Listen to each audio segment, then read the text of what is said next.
After 8 years, Justin Trudeau is not worth the cost. He's added over $600 billion of inflationary debt, more debt than all prior prime ministers combined, doubling our debt. He's flooded our economy with easy money, which has bid up the cost of the goods we buy and the interest we pay. On top of that, he's brought in a massive carbon tax on gas, heat, and everything that is transported by truck. The consequences have been devastating. Trudeau has given us the worst inflation of any prime minister since his dad 40 years ago. And interest rates are now rising faster than at any time in Canadian monetary history. These are not just numbers. These are humans' lives that Justin Trudeau is screwing up. 2 million people forced to go to a food bank in a single month, a record-smashing number. Because the average mortgage payment is up over 150%, people are losing their homes.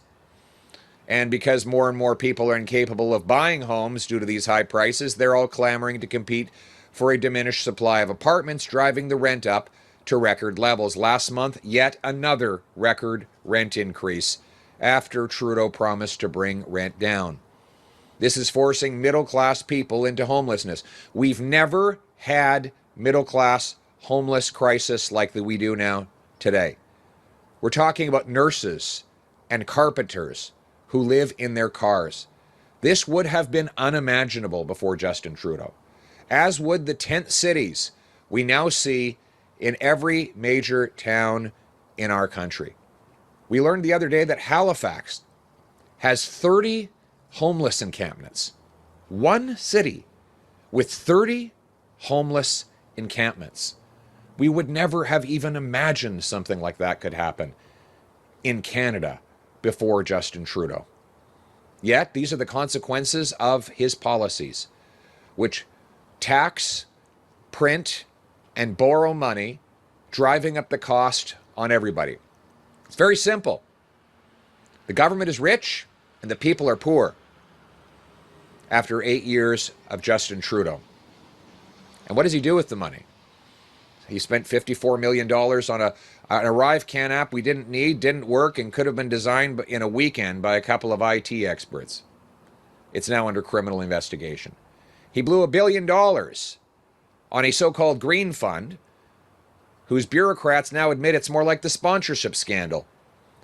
The chair of the fund gave her own company $200,000 in grants. That too is under investigation. And now we learn that his multi-billion-dollar grants to foreign companies may be funding as many as 1,500 jobs that won't be going to Canadians, but instead to temporary foreign workers. A Poilievre government will make sure that every time the government supports jobs in Canada, it will be exclusively for Canadians. Now, the fall economic update is coming. Justin Trudeau must reverse the inflationary policies that have driven people out of their homes, driven interest rates up, and caused mass despair and misery. So our specific demands are as follows. 1, we're calling on Trudeau to cancel his planned quadrupling of the carbon tax. You heard that right. Trudeau plans to quadruple the carbon tax. I will axe the tax, but in the meantime, until such time as we can have a carbon tax election that I will win, I propose a compromise. No more hikes.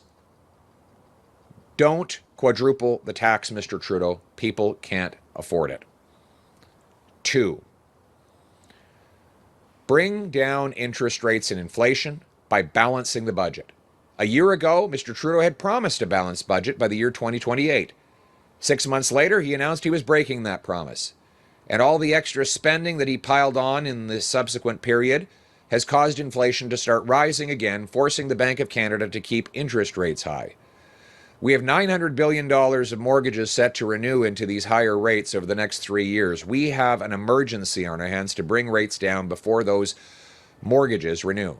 So I'm calling on Justin Trudeau to balance the budget so that we can bring down inflation and interest rates. Finally, my third demand is for the government to adopt my plan to build homes, not bureaucracy.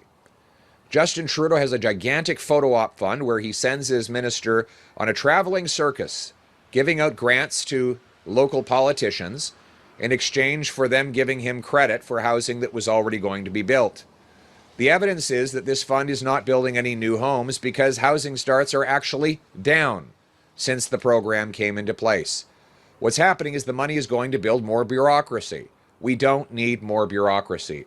We need a simple mathematical formula that incentivizes cities to get out of the way, speed up permits, free up land to build, build, build. Let's require municipalities permit 15% more home building per year, every year, in order to get federal money. Those that beat the target should get a bonus. Those that miss it should get a fine. This incentive will clear the way and speed up permits so that we can build, build, build. After 8 years of Trudeau, we have the fewest homes per capita in the G7, even though we have the most land to build on.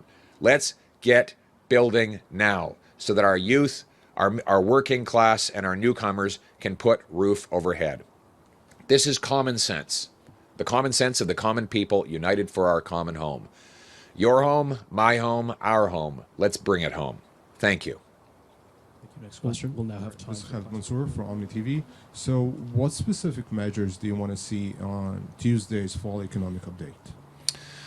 1, we want the Prime Minister to cancel his plans to quadruple the carbon tax. 2, we want the Prime Minister to announce a plan to balance the budget to bring down interest rates and inflation so that Canadians can afford to eat, heat, and house themselves. And 3, we want the Prime Minister to adopt my common sense plan to build homes and not bureaucracy so that our youth can afford a roof overhead.